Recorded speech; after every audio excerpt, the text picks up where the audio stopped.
Accessing Secure Channel. The Agent Files, where aspiring agents rise and masters flourish. Powered by Agent Builder Coaching. Mission initiated. File loading. Hi there, this is Peter Fan for Agent Builder Coaching and the Agent Files for real estate agents on a mission. And this is our podcast series for almost agents. And this particular episode is specific to the systems that you can use and should start using even at this early stage prior to you being licensed in real estate. You're most likely at that point where you're either know that you've passed the exam, you're waiting for the results, or are just in the middle of making application to become licensed with the brokerage of your choice. By the way, if you need to learn, how to select a brokerage, we actually wrote a book on it that we have available free. It's not a recruiting book or anything. It's just really asking the right question. Because again, this is about your business and making sure that you're doing the right thing in preparation and in your launch of your business. Is actually a really important part of your business development. Anyway, so today we're going to talk about the systems that are necessary very early on in your business. We're not going to get super fancy, super sophisticated at this point in time, because some of it is actually evolutionary, and we don't need to get into all the heavy-duty stuff that is not necessarily critical at this point. But early on, you do, and actually at this point, where as you're preparing to get into the business and into a rhythm and into a routine, there are some very significant bits and pieces that you can put in motion and put in place for yourself to kind of set yourself up so that you have less of an overwhelm type stage in your life and in your business. Okay. I hope you've followed some of the other episodes that we've done about various parts of the business. Again, this is just one piece of the business, and systems are a very significant component. I've talked about, many other organizations that have systems and how they run and how they function. But you can literally go anywhere and everywhere, and you'll run into business models and business systems from very small businesses to very sophisticated businesses, from, obviously the McDonald's of the world and the Disney Worlds and the Disneylands, but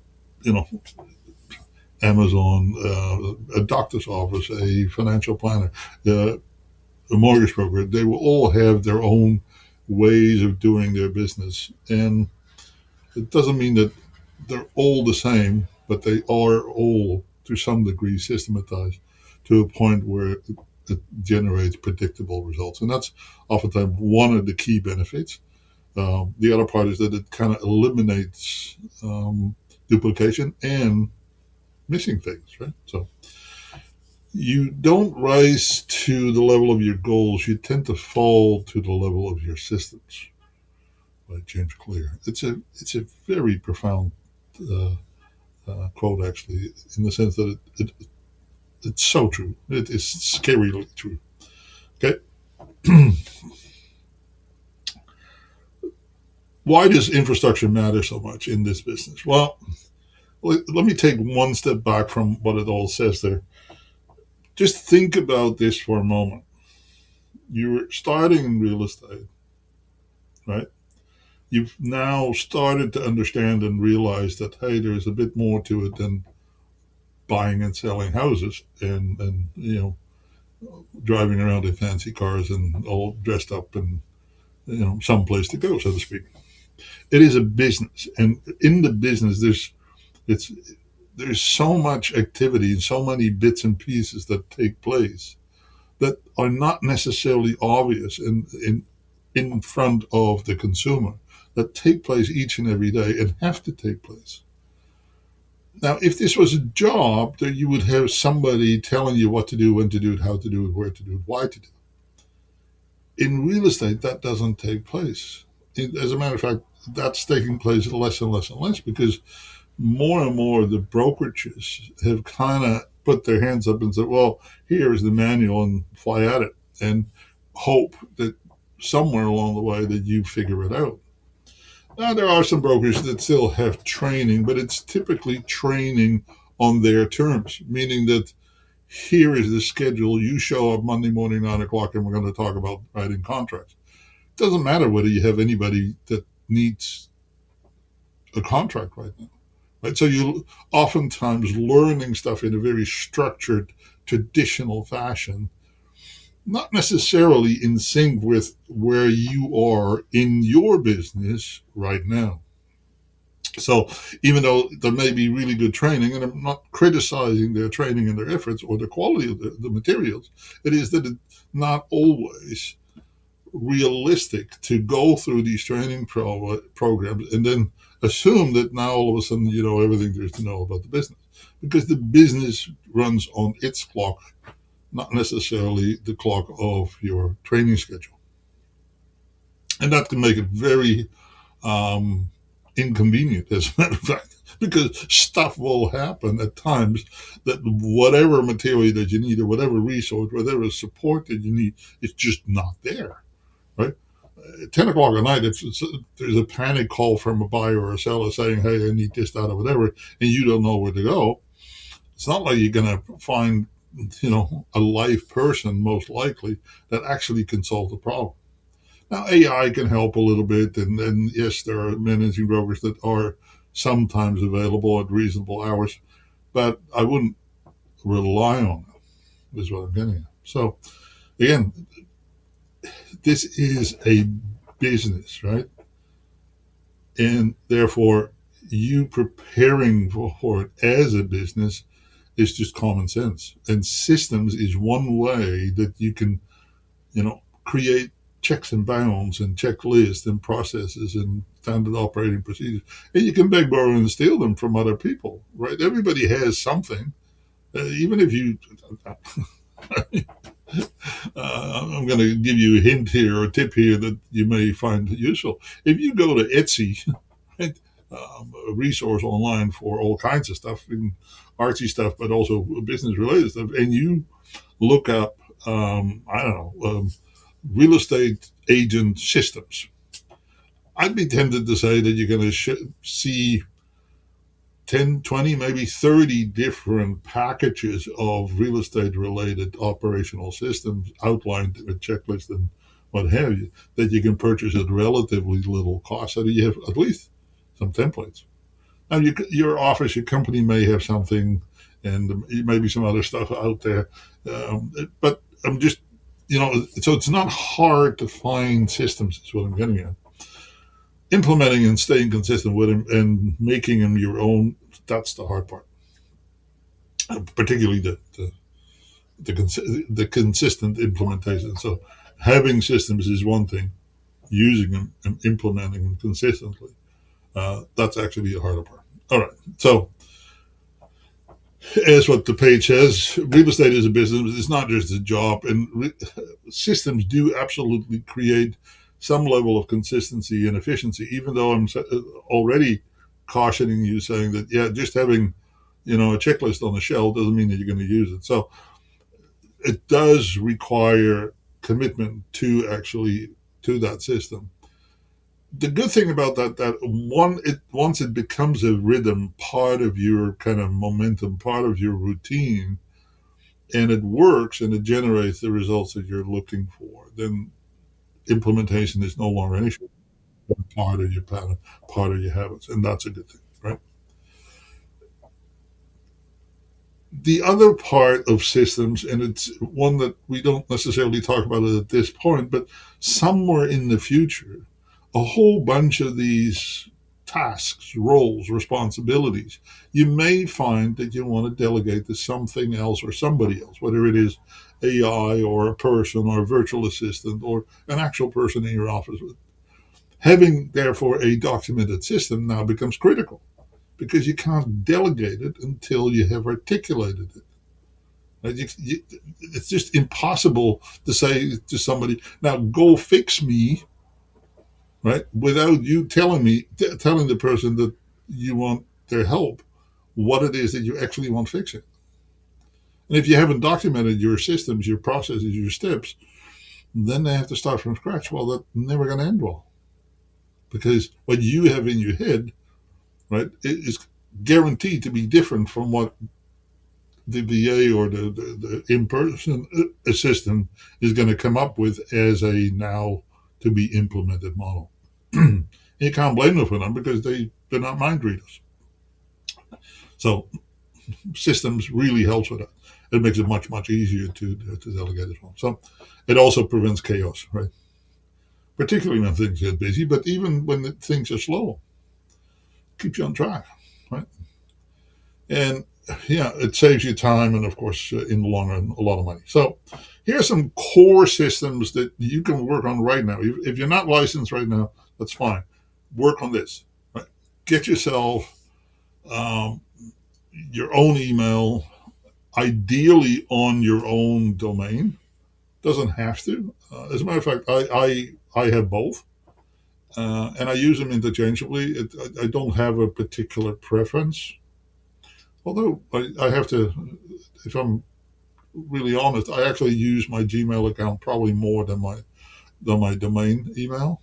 Don't actually know why. Just kind of evolved that way.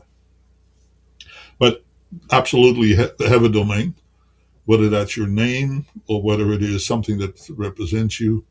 A good idea to secure that, and then attach your email to that with some sort of a digital calendar.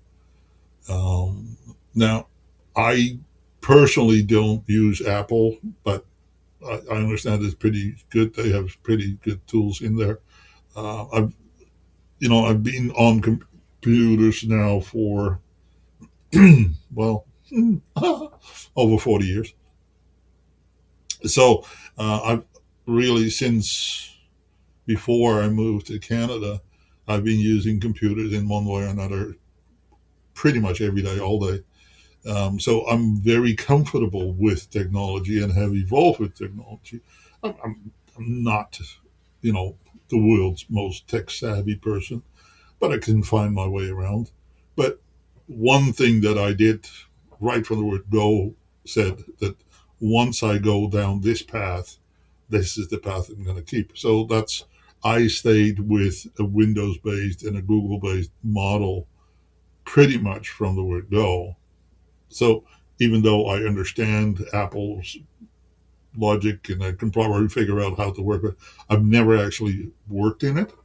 So even my phones, I've never had an Apple phone. I've never had anything but either a Google Android based phone and a Windows set of desktop machines. And I have had an Android tablet, but even my tablet is a Windows tablet. So what am I getting at? It's just simplicity in my life, right? If I don't have to figure out 20 things because I changed routine in the middle of something, then it saves me time, effort, and energy, and it just makes my life easier. It's just my internal system, my internal clock saying, hey, if I don't have to reinvent the wheel, I'm not going to, right? And that's a good approach to take. In real estate, everything has been done. I can guarantee you cannot come up with an idea that has not already been done in real estate. At some point in time, at some level, somebody has done it, right? Just keep in mind, in real estate, in North America alone, there's well over 1 million real estate agents at any given point in time, right? So every single one of them is looking for an angle, for a twist, a turn, an approach. So everything is already done, and many people have systematized that. And some of those systems are available for sale. Some of them you can just literally look at them and go like, okay, I can do that. I can figure this out. Right? Used to be a marketing guru in the business, Howard Brinton. He unfortunately passed away way too early, but he was brilliant in interviewing top agents and learning what their systems were, and then having the permission to talk about it with other people. So he did record it, and you could listen to the recordings of how other realtors were doing their business and learn a lot from it. It was actually a brilliant series. And the company's gone away and the recordings have kind of stopped. And of course, they're time sensitive. So a lot of that is gone. But what we learned from the top agents was they had very good systems, right? And now it's up to you to start building your own. So your email address, your calendar, electronic, Google Calendar, Apple Calendar, doesn't really matter. Um, Whatever you're comfortable with, if that's where you are, then stay in that model. Then you don't have to change. There's going to be a lot of stuff that are web-based anyways. I'm going to say most of it, not all of it, but most of it. Um, the business world in real estate still seems to somewhat favor the Windows and Android platform, but that doesn't mean that you have to be there. So don't change if you don't have to. Okay. Now, contact management systems, again, most of them are web based nowadays. Um, Typically, they work quite well on mobiles and on desktops or tablets. May look a little different from platform to platform, but for the most part, they'll work right. And you need some sort of a contact management system, right? A database of sorts. Now, some of the systems out there come packaged with a website. So your real estate website and your CRM become intertwined with each other. There's structurally nothing wrong with that. It doesn't have to be that way, though. Okay, you absolutely do not have to have it that way. There are web platforms that are not CRM based, and then you need to find a connection of where the leads that are generated in the website are transferred into your CRM so that you can manage them in your CRM. And in your CRM, in your contact management system, you do need to kind of set up everybody as structured and as well organized as possible. I'm going to talk about that in a little bit. And then have some sort of a file folder system for both day-to-day operations and resources and templates and organizational and operational bits, and for listings and buyers and whatever else. Now, many people use either Dropbox or Google Drive or whatever Windows now has. I personally use Google Drive for whatever reason, mainly because it's just online the easiest one. I'm all about simplicity. And because I work with a few virtual assistants, easy means that it's accessible from pretty much anywhere. And that's kind of the key. It's not everybody has access to Windows platforms in the world, and not everybody's got access to Apple platforms in the world. So that was a consideration for me. Your situation may be entirely different. Then some sort of a task management tool, as in something that either has checklist or creates checklists for you. You can do it in spreadsheets. You can do it in Word documents and Google Docs. You can use other technologies, right? Asana or Monday or Trello. There's kind of project management type tools out there that are quite good. And then financial tracking. You need to keep an eye on your expenses, right? Many agents have let expenses get out of control so badly that they're not actually making money. They're losing money, even though they're making money, but their expenses have gone way overboard. So, like I said, having a dedicated business email, I highly recommend it. And again, you can set that up now together with your URL, whatever web um, based recognition that you want to have. I have my name, but I also have Fantastic, and I have a few other ones, Agent Builder Coaching, and a few other bits and pieces that are just specific to what I do and what we do. Now, some people go geographic, and so I do own a URL that's called Greater Victoria Lifestyles and Cowichan Valley Lifestyles because I use those for my real estate activities. Okay. And so if you're specific in a niche, if you say, hey, I'm going to do, I don't know, work with seniors, right? Then maybe it is 55 plus lifestyles in Vancouver or wherever it is that if you can make it local and specific, that doesn't hurt. It really benefits you on SEO, search engine optimization. Okay. You need to have a few headshots. I'm at an age where I hate headshots. So I actually use cartoons now. Um, and why do I do that? Well, because I don't have to change them so frequently. That my age, kind of, your face looks different every other day. So you would have to update it all the time. And I don't really want to do that. I'm lazy that way. So I went to Fiverr and had some cartoons drawn, and I think they cost me $5 a piece. So I have about 20 or so of them. So okay, yeah, I spent a bit of money, but whoop-de-doo. Right? Now I have them and can use them in any way, shape, or form.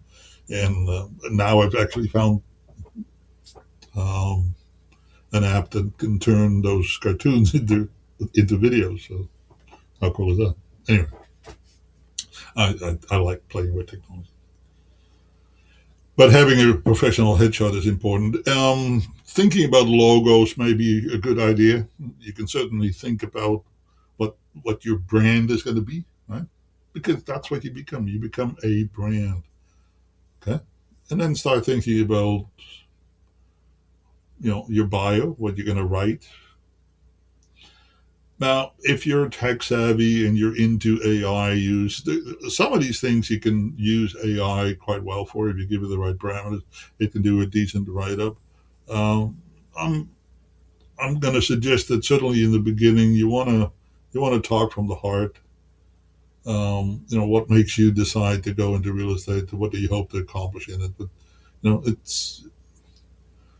it's not the same as a job application, but it's close to it. While you also want to stay human, right? How do you connect with your target audience, your sphere of influence, your passion, right? What do you bring to the business that makes you the right person for their real estate transaction? And then some way to manage your time, right? Your activities, your routines, your schedules. That's a pretty important piece, actually. Time management becomes, to some degree, almost a full time job. Okay, so again, what can you do now? You can build your folder structure now, right?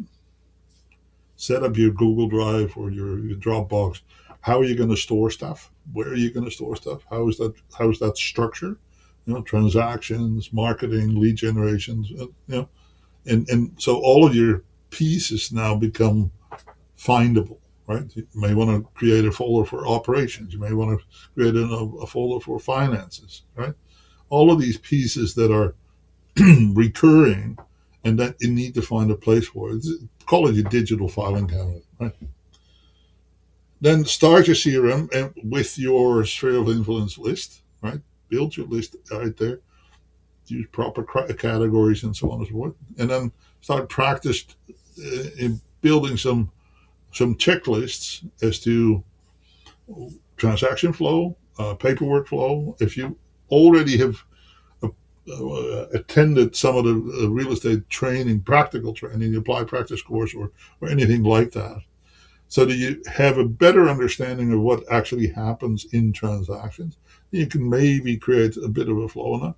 But you can also think about, and in technology, they oftentimes call it workflows or pipelines. You can also think about in the context of how do you progress your relationship with a prospective buyer or prospective seller, right? From initial introduction and what comes next, right? From suspect to actual prospect. So I say suspect, and I do it kind of tongue in cheek, and I use it all the time, not because I have anything suspicious about the people that we talk about. But if you don't know whether they're a buyer or a seller, you can't actually call them a prospect yet. But they're a little bit more than just a casual inquiry, right? So there's steps there as far as what you say, what you do, and how you progress those people into a more consistent relationship. So inquiry, suspect, prospect, client. Client is a stage, right? So when there is a contract, an agency contract, now they become a client, right? If there is a buyer agency agreement, now they become a client. If there is disclosures dealt with, well, they may still be a customer. The customer is a little less than a client, right? And if you followed all the courses, then you know there's this distinct differences between one to the next, and the responsibilities that you have. And it does require some paperwork. So, what are the steps between one and the next, right? So you can start thinking about how you flow this through your system and how you systematize these things right from the word go. Okay? Then, of course, you can start thinking about, okay, what is my annual program look like for getting in touch and staying in touch with my sphere of influence. In a previous session, we talked about building your list, but you also need to start thinking about how do you get in touch and stay in touch with them. What does that look like? No? What are you going to send them? A newsletter or a market update? You're going to make phone calls to them once a month, twice a month? What is that sequence, that system? And again, if you set it up early and you start adding people to your system, then all you have to then say, well, it's a buyer. Okay, so here's the buyer checklist. Here, this is what we're going to do. If it is just a casual inquiry, then okay, what are we going to do with a casual inquiry? What are the steps involved in that? If it is somebody in your sphere of influence and there's no indication of them being a buyer or a seller, then they are what we then call in a drip campaign, right? It's just a casual, non-threatening, but supportive, nurturing type relationship with some newsletters and maybe some seasonal cards or seasonal updates or what have you, right? Whatever you call your system, that's what it becomes. Hope that all of this makes some sort of sense. Now, again, while you're not licensed, you cannot represent yourself in any way, shape, or form as a realtor or solicit agencies or contracts or any of that stuff. You can't. That's just an absolute no-no. Okay, but here's a basic setup, right? A little bit of an exercise for you. Create 3 main folders on your digital platform or on your own computer system. If you want to keep everything on your own system, which may or may not make sense, because if it is on your own desktop computer, how are you going to access it when you're on the road, right? So that's a consideration. Now, there are some privacy laws that you might want to consider. You know, where's the stuff actually stored? Most people don't seem to worry about it too much, but there are definitely some privacy concerns, and you may want to confirm that with your managing broker how that's best done. But anyway, create the 3 folders: sphere of influence, transactions, the marketing, and then in transactions, or you could also say, you know, buyers, sellers. I have probably half a dozen or a dozen folders, right? I have an operations, I've got a finances, but you build it whichever way you want. But I would start with those 3. It's probably a good idea, and then create some subfolders under each. So marketing might be social media marketing or print marketing or um, um, relocation guides or whatever you think you're going to use as your way of connecting on a deeper level with people, that people want to come to you and say, oh, hey, look, they have a really good relocation guide. I want to have a copy of that. Right? Givers gain approach is oftentimes not a bad approach to build a network of people around you. So, but building the infrastructure at this point in time is over about. So building some subfolders under each is a good idea. Okay. Then now I call this your perfect week or your perfect month or your perfect year. Create a schedule that shows your ideal scenario if you were to book all of your times. So then in a glance you can see every day of the week, every week of the month, what you were supposed to be spending time on.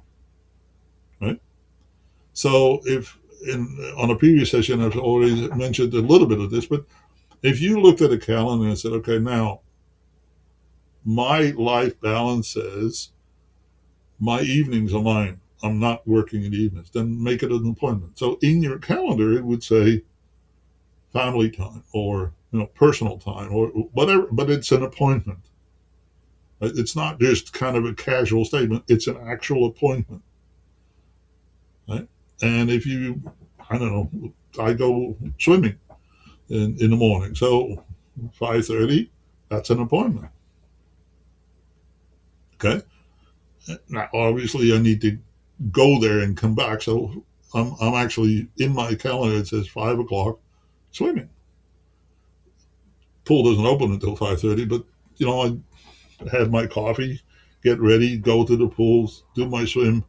Typically back by around 6:37, right? So that's when my active day begins. Although oftentimes I'm up and awake and doing stuff well before 5 o'clock, but that's beside the point.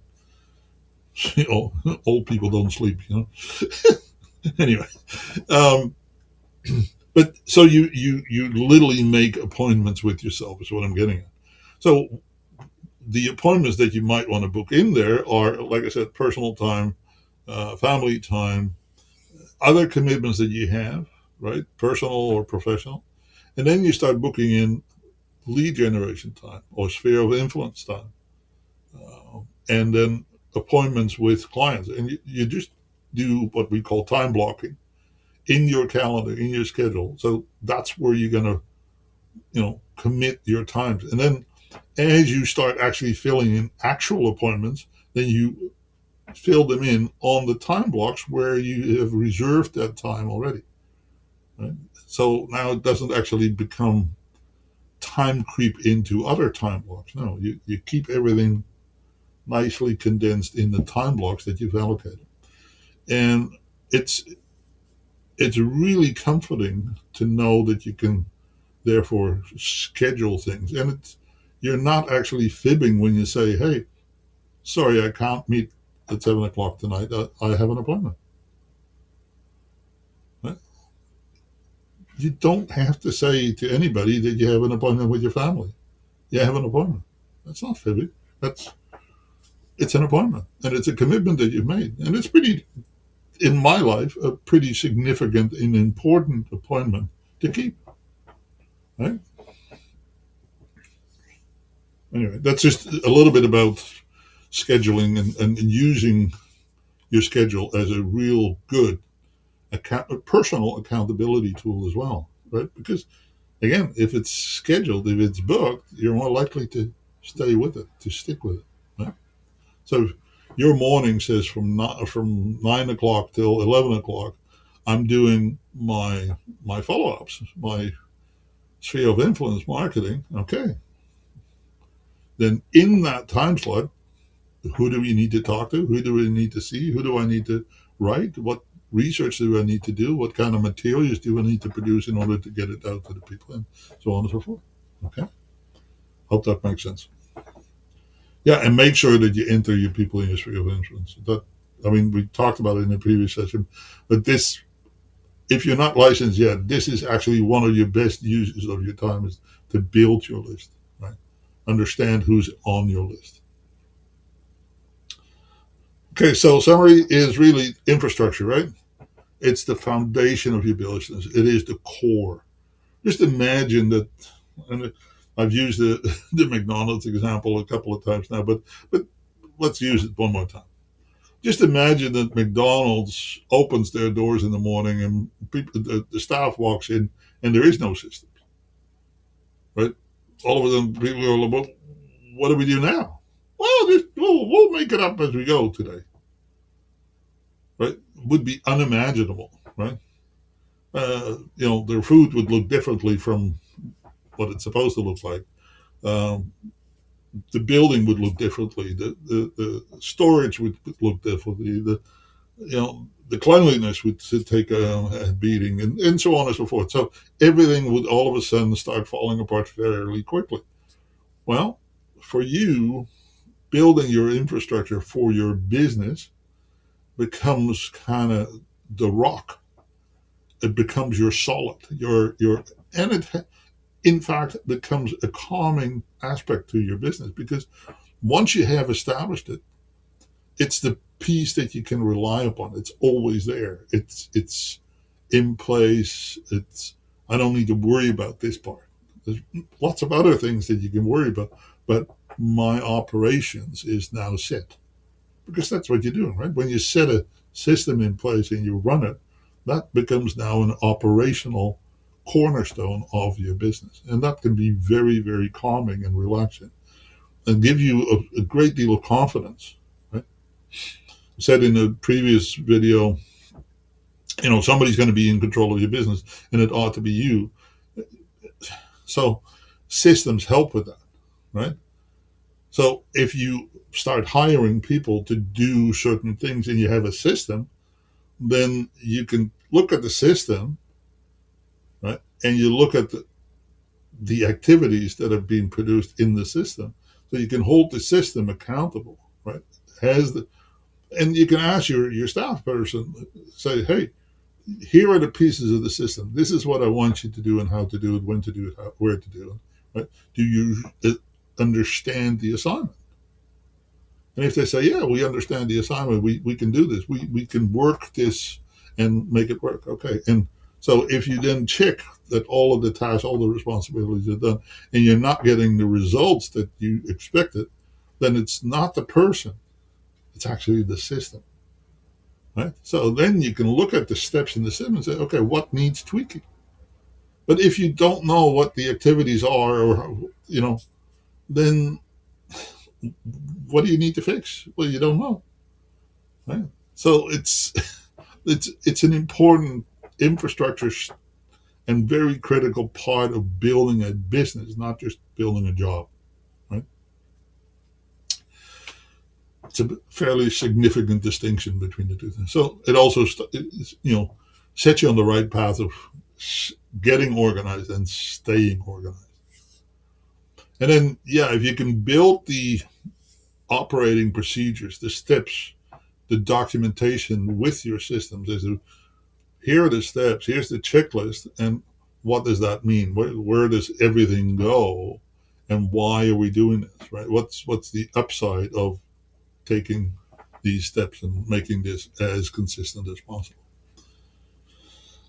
Okay, it's pretty important pieces actually. So if you can digitally do your filing system this week, whether it's Google Drive, Dropbox, or I don't actually know what Apple's filing system sounds like, but it's probably pretty good. I just don't know it. And then set up your business email and calendar. Enter your names in your database. Understand who they are, what they are. Start categorizing, adding tags. Start thinking about in the context of relationships and communication, right? So the people in your sphere of influence, who are they? Where did they come from? What is the connection with them? How do you know them? Where do you know them from? Um, you know, how can you add value to their lives? What are their hobbies, their interests, their passions, anniversaries, birthdays, all the things that may be important to know, right? If you could answer the FORD questions for every person in your sphere of influence, then you probably have really good conversations with them. Remember FORD? Family, occupation, recreation, and dreams? If you know those four things really well and understand them, where the people's priorities are in those four, you're probably going to have pretty good relationships with people. It's not always a guarantee, but it's a really good starting point. Okay. Try to find a task manager or checklist system. Now, some people just use a spreadsheet, and that's perfectly fine. There's nothing wrong with that. Other people use a Word document and stay relatively manual. Nothing wrong with that. Your CRM oftentimes will have some capabilities of doing task management, some capabilities. There are dedicated systems, things like Trello or Monday or Asana, or there's a whole bunch, ClickUp, and there's a whole bunch of these project management type systems. AI can help you a little bit with this.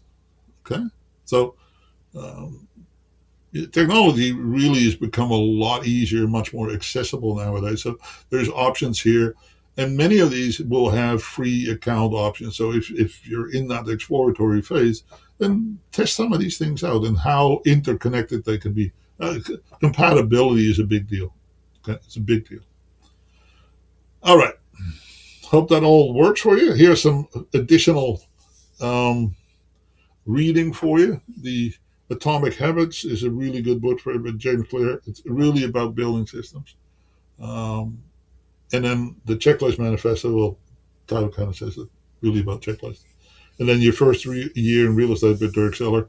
Uh, I'm I have all of these books, and I have to say your first year in real estate book by Dirk Seller it's a good book, but it is a little long in the tooth in the sense that it goes down a structure that is very specific, geared to prospect, prospect, prospect, prospect, prospect. And that's okay, but if you're not into that mode, then okay, there's nothing wrong with it.